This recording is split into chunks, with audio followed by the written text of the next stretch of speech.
Halo sahabat Falas, akhir-akhir ini sedang viral terkait Citayam Fashion Week. Berkumpulnya anak-anak muda di sekitar SCBD. Sampai semua YouTube, kanal-kanal Instagram membahasnya. Mereka berekspresi dengan dandanan yang sangat menarik setiap hari Sabtu dan Minggu. Apa yang menarik dari mereka? Terkait kumpul-kumpul.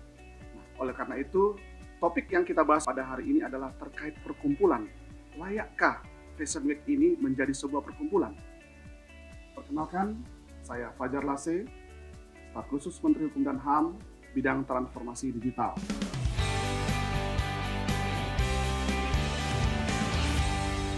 Selamat datang di Falas Talk. Tentunya pembahasan dalam topik ini akan dibahas bersama dengan narasumber kita, Bapak Santun Mastari Segar. Baik, Pak Santun, menurut Bapak, fenomena terkait Citayam Fashion Week ini, apakah layak atau bisa dijadikan sebuah perkumpulan, Pak? Ya, terima kasih Pak Fajar. Jadi sebetulnya kalau kita berbicara Undang-Undang Nomor 16 Tahun 2017 tentang organisasi kemasyarakatan, ada dua hal sebetulnya yang penting. Kalau dia ormas berbadan hukum, itu di Kementerian Hukum dan HAM, produknya adalah pengesahan sebagai badan hukum. Kalau dia tidak berbadan hukum, dia bentuknya adalah SKT di Kementerian Dalam Negeri. Tetapi fenomena ini menurut saya sangat menarik kalau itu terkontrol. Artinya kalau mereka hanya sekedar jalan-jalan di sana kemudian dengan pakai seragam tertentu, ini sebaiknya dilakukan kontrol melalui badan hukumnya atau dia terdaftar sebagai organisasi kemasyarakatan sehingga ada kontrol, tidak menjadi gitu Pak. Seandainya ada sekumpulan orang yang organisir, kemudian mereka berkeinginan untuk mendaftarkannya, akan terbuka kesempatan, Pak? Ya, saya kira sangat terbuka kesempatannya karena pada dasarnya kalau kita melihat di dalam undang-undang ormas itu yang dimaksud dengan perkumpulan itu adalah merupakan kumpulan orang yang didirikan untuk mewujudkan suatu kesamaan visi atau kesamaan tujuan tertentu, tetapi dia di bidang sosial, di bidang kemanusiaan atau di bidang keagamaan. Jadi kalau mau berbisnis ya jangan dirikan perkumpulan atau ormas. Tapi kalau itu untuk mencapai tujuan tertentu di bidang sosial, di bidang kemanusiaan dan di bidang keagamaan yang tidak membagikan keuntungan kepada anggotanya, itu adalah bentuknya perkumpulan. Saya kira begitu. Menarik sekali penjelasan Bapak. Definisi tentang perkumpulan tadi Bapak sampaikan, yaitu orang-orang yang berkumpul ya, mempunyai kesamaan tertentu di bidang sosial, keagamaan, dan kemanusiaan. Tetapi mereka tidak membagikan keuntungan kepada anggotanya, Pak ya? Betul, Pak. Nah, Bapak tolong jelaskan terkait poin tidak membagikan keuntungan itu bagaimana, Pak? Artinya kalau dari sisi maksud dan tujuan perkumpulan itu Pak, dia bergerak di bidang sosial, di bidang keagamaan, dan di bidang kemanusiaan. Di bidang sosial mereka bersepakat misalnya untuk melakukan bakti sosial, atau di bidang keagamaan mereka membahas suatu agama tertentu untuk menjadi lebih baik. Kemudian di bidang kemanusiaan juga melakukan aktivitas-aktivitas di bidang kemanusiaan dan tidak mengambil manfaat keuntungan baik dari sisi pengurusnya maupun untuk semua anggotanya. Jadi basisnya adalah berbasis non-profit oriented. Wah, menarik sekali. Artinya terbuka kesempatan apabila mereka mau melakukan perkumpulan untuk aktivitas sosial atau keagamaan, namun tidak berbasis profit, dapat mendirikan perkumpulan ya Pak ya? Betul, Pak. Baik, terima kasih banyak nih Pak Santun. Mudah-mudahan bisa didengar ini sama teman-teman Citayam Fashion Week. Siapa tahu mereka ingin mengorganisir sebuah perkumpulan yang berbentuk sosial atau keagamaan ya Pak ya? Nah, Pak Santun, kira-kira bagaimana sih prosedural untuk mendirikan sebuah perkumpulan dan berapa lama prosesnya, Pak? Ya, makasih Pak Fajar. Jadi untuk perkumpulan itu memang karena dia statusnya adalah sebagai badan hukum, kalau itu akan menjadi badan hukum ya, artinya pendaftarannya di Kementerian Hukum dan HAM, Berarti yang bersangkutan, para pendiri datang ke notaris untuk membuat akte pendirian, kemudian diakses oleh notaris ke SABH di Direktorat Jenderal Administrasi Hukum Umum. Kemudian data isian nanti dilengkapi siapa pendirinya, siapa pengurusnya untuk pertama kali. Itu dari mulai pemesanan nama ini pun saya kira menarik tadi Pak Jarod. Citayam Fashion Week. Citayam Fashion Week ya. Dari sisi nama sebetulnya ada batasan tertentu yang diatur dalam Permen Kumham, itu harus terdiri dari 3 kata. Oh, 3 kata ya? Ya, harus terdiri dari 3 Berarti kata. Sudah memenuhi unsur nih Pak? Ya, sudah memenuhi unsur. Ya. Dari sisi judulnya juga tadi adalah mengenai kumpulan orang. Jadi kalau soal nama kan itu bisa apapun namanya, tetapi kalau ada beberapa kata bahasa Inggris boleh nggak Pak? Ya, dalam prakteknya sekarang ini sebetulnya ada undang-undang bahasa yang mengharuskan memakai nama bahasa Indonesia. Tetapi saya kira untuk hal-hal tertentu hal ini menjadi tidak selalu relevan lagi. Ya, karena tadi kalau kita uji lagi, bagaimana kalau dengan bahasa daerah? Dengan nama perkumpulan dengan menggunakan bahasa daerah, sehingga ini saya kira bisa diperdebatkan lebih panjang, tetapi substansinya adalah nama perkumpulan itu tidak boleh bertentangan dengan norma kesusilaan, ketertiban umum. Itu saya kira sangat penting. Artinya kalau ada bahasa tertentu yang walaupun itu bahasa daerah yang ketika itu diucapkan misalnya mengganggu norma sopan santun atau norma kesusilaan di daerah tersebut, saya kira itu harus betul-betul kita jaga. Sehingga untuk pemesanan nama untuk perkumpulan sekarang dilakukan verifikasi oleh Direktorat Jenderal Administrasi. Setelah pemesanan nama oke, baru maju ke pengesahan karena akta sudah dibuat, baru diisi data isian yang terdiri dari pendiri dan pengurusnya. Menarik sekali tadi Pak Santun katakan pemesanan nama. Tapi apakah bisa nama yang sudah dipesan itu gagal, atau seberapa sering sih nama yang dipesan itu tidak disetujui Pak? Ya, untuk Bapak Ibu Falas Talks, sahabat Falas Talks, saya kira ini penting karena apa? Prinsip penerimaan negara bukan pajak kan itu negara sudah bekerja untuk mengerjakan itu.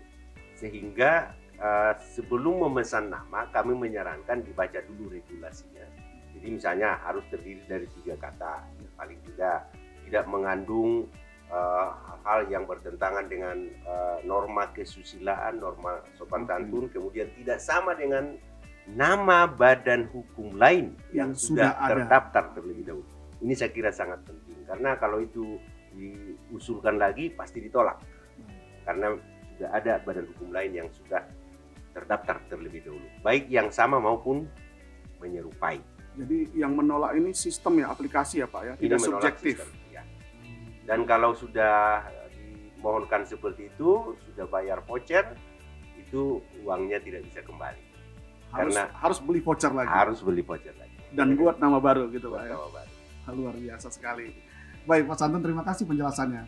Ya Pak, kalau misalnya kita ingin mengajukan sebuah perkumpulan, tapi kita tidak yakin Pak ya, kalau nama yang perkumpulan yang kita usulkan itu mungkin unik. Tadi Bapak sudah jelaskan, kira-kira bagaimana caranya kita mengecek atau kemana kita mengeceknya Pak?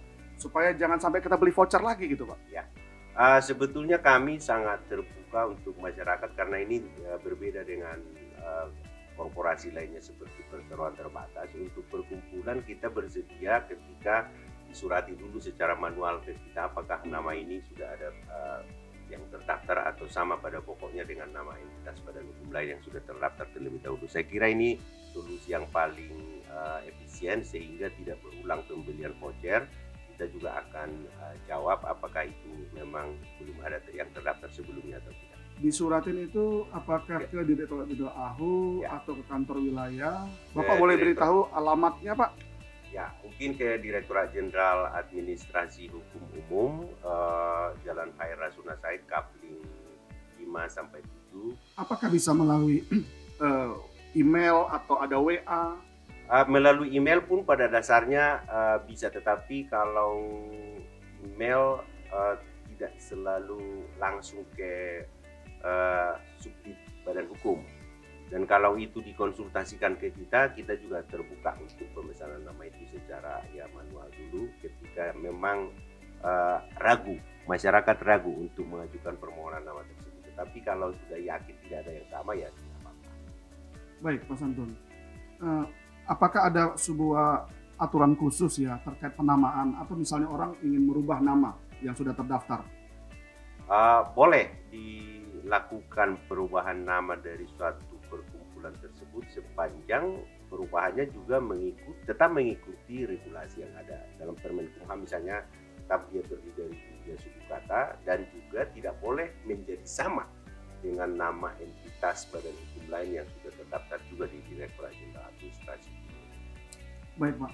Pak Santun, ada beberapa perkumpulan yang sudah terdaftar dan mereka atau mungkin perkumpulan yang ingin mendaftar. Mereka bertanya, apa sih manfaatnya perkumpulan kami ini terdaftar? Kira-kira negara memberi jaminan apa, Pak, kalau sebuah perkumpulan ternyata sudah terdaftar? Pada dasarnya sesuai dengan Undang-Undang Dasar 1945 kita kan dijamin kebebasan berserikat dan berkumpul. Itu sebetulnya dari sisi kebebasan berserikat dan berkumpul itu dijamin oleh negara. Tetapi dari sisi kepentingan komunitas organisasi yang mengajukan permohonan pendirian badan hukum tersebut, saya kira ini juga penting. Dalam beberapa pengalaman kami, ketika mereka akan membuka rekening misalnya, dia harus ada jelas badan hukumnya. Ya, Pak, ya? Ya, itu salah satu keuntungannya. Kemudian yang kedua sebetulnya ini menjadi partner dari pemerintah sebetulnya. Partner oleh pemerintah untuk mengontrol ya, kontrol sosial dari pemerintah untuk masyarakat. Misalnya tinggal kita berkoordinasi dengan pimpinannya, siapa ketuanya, bagaimana kita mengendalikan sehingga perilaku masyarakat ini secara umum menjadi lebih baik. Wah, menarik sekali. Itu positifnya. Sahabat Falas Talk, ya ada keuntungan kalau sudah mendaftarkan perkumpulan. Apa keuntungannya? Yang pasti menjadi mitra pemerintah untuk kontrol sosial, dan juga tentunya tadi ada yang pertama yang Bapak katakan ya, bisa membuka rekening ya kalau atas nama perkumpulan tersebut. Luar biasa. Sahabat Falas, dalam Falas Talk kali ini tentunya banyak pertanyaan-pertanyaan. Jangan lupa berikan komentar atau pertanyaan di kolom komentar untuk bisa kita tanyakan langsung kepada Bapak Santun Siregar terkait tentang perkumpulan ini ya, Pak ya. Pak Santun, diskusi kita semakin menarik, Pak, terkait perkumpulan ini, dan kita ingin informasi lebih lanjut dari Bapak. Apakah ada aturan tentang siapa yang tidak boleh bergabung, Pak? Tidak boleh membentuk perkumpulan? Pada dasarnya semua warga negara boleh bergabung dan itu dijamin oleh Undang-Undang Dasar. Kebebasan berserikat dan berkumpul itu dijamin oleh Undang-Undang Dasar. Tapi untuk hal-hal tertentu, ketika misalnya seseorang dijatuhi hukuman dan dinyatakan oleh pengadilan secara tegas bahwa tidak boleh bergabung dalam organisasi tertentu, itu menjadi larangan tentunya bagi individu yang bersangkutan untuk menjadi anggota. Kemudian satu hal juga yang penting, ketika ada warga negara asing menjadi anggota perkumpulan tersebut, itu harus melalui tim perizinan ormas asing yang dikoordinasikan oleh Kementerian Luar Negeri. Tapi anggotanya termasuk kita dari Kementerian Luar Negeri. Jadi artinya perkumpulan yang terdaftar di Badan Hukum Indonesia harus warga negara Indonesia? Ya, boleh ada warga negara asing tapi harus terlebih dahulu mendapat rekomendasi atau persetujuan dari tim perizinan ormas asing. Pak, terkait pendaftaran perkumpulan ini kan melalui sebuah aplikasi. Tadi Bapak katakan SABH.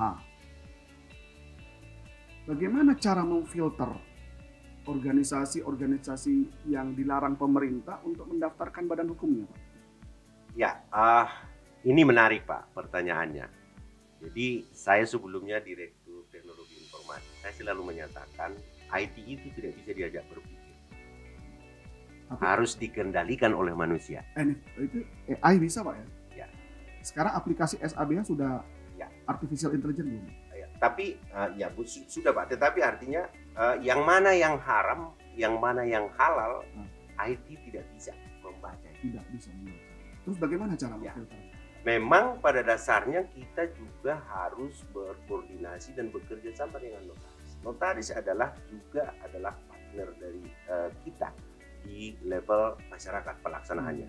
Jadi kita meyakini sehingga di dalam aplikasi kita pun selalu ada bahwa dokumen yang saya masukkan adalah benar adanya dan tidak terkait dengan organisasi terlarang. Itu harus kita buat disclaimer dalam setiap isian aplikasi yang harus diisi oleh notaris. Apakah pernah terjadi ternyata perkumpulan yang sudah didaftar itu terkait organisasi yang dilarang? Nah, kemudian bagaimana akhirnya badan hukum membatalkan atau bisa nggak perkumpulan itu dibatalkan, Pak? Dalam pengalaman kami ada sedikitnya 2 yang kita batalkan karena memang terindikasi sangat kuat dia merupakan organisasi yang separatis, yang ekstrim dan mencoba merongrong kedaulatan negara. Tapi sekali lagi kami tidak menyebut nama dan memang untuk pembubarannya tidak serta-merta sepanjang tidak ada putusan pengadilan yang telah berkekuatan hukum tetap untuk pembubaran organisasi tersebut. Tetapi kalau itu sudah nyata-nyata, ada beberapa yang pada akhirnya setelah pemerintah melakukan rapat koordinasi terkait dengan hal tersebut, pada akhirnya memang dibubarkan. Pak, ini ada pertanyaan nyeleneh nih, Pak. Misalkan nih saya nih, Pak Jarlase ini orangnya suka organisasi. Saya menjadi pengurus di perkumpulan A, kemudian saya menjadi ketua di perkumpulan B, kemudian menjadi pembina di perkumpulan C. Di perkumpulan yang berbeda, apakah itu diizinkan, Pak? Ya, sepanjang itu bisa dilakukan oleh yang bersangkutan, tidak ada larangan dalam undang-undang ormas maupun di dalam implementasi pelaksanaannya. Ada PP 58 dan PP 59 yang mengatur tentang itu dan juga di Permenkumham. Tidak ada larangan ketika saya misalnya masuk di 2 atau 3 organisasi kemasyarakatan, satu sebagai ketua, di tempat lain misalnya sebagai bendahara atau ketua bidang, ya tidak ada larangan. Baik, Pak, kita melihat bahwa aplikasi SABH ini sudah sangat menolong, membantu. Tapi apa saran Bapak untuk bisa ke depan kita bisa lebih baik dalam memproses pendaftaran perkumpulan? Khusus untuk perkumpulan, karena kami melihat juga ini agak sensitif, Pak. Jadi harus kita mempertimbangkan ideologi politik, sosial, budaya, pertahanan, keamanan. Mungkin harus tetap dilakukan verifikasi terhadap nama dan juga pengesahan dari aktanya. Jangan sampai di dalam akta nanti muncul kegiatan-kegiatan yang justru kontraproduktif dengan maksud dan tujuan dari perkumpulan itu sendiri. Maksud dan tujuannya apa? Ya pasti di bidang kemanusiaan, di bidang keagamaan, dan di bidang sosial. Kalau itu murni tetap sesuai dengan azas perkumpulan itu, seharusnya ini sangat bagus, Pak. Tetapi dalam kenyataannya ada beberapa perkumpulan tertentu yang justru kontraproduktif. Gitu, Pak.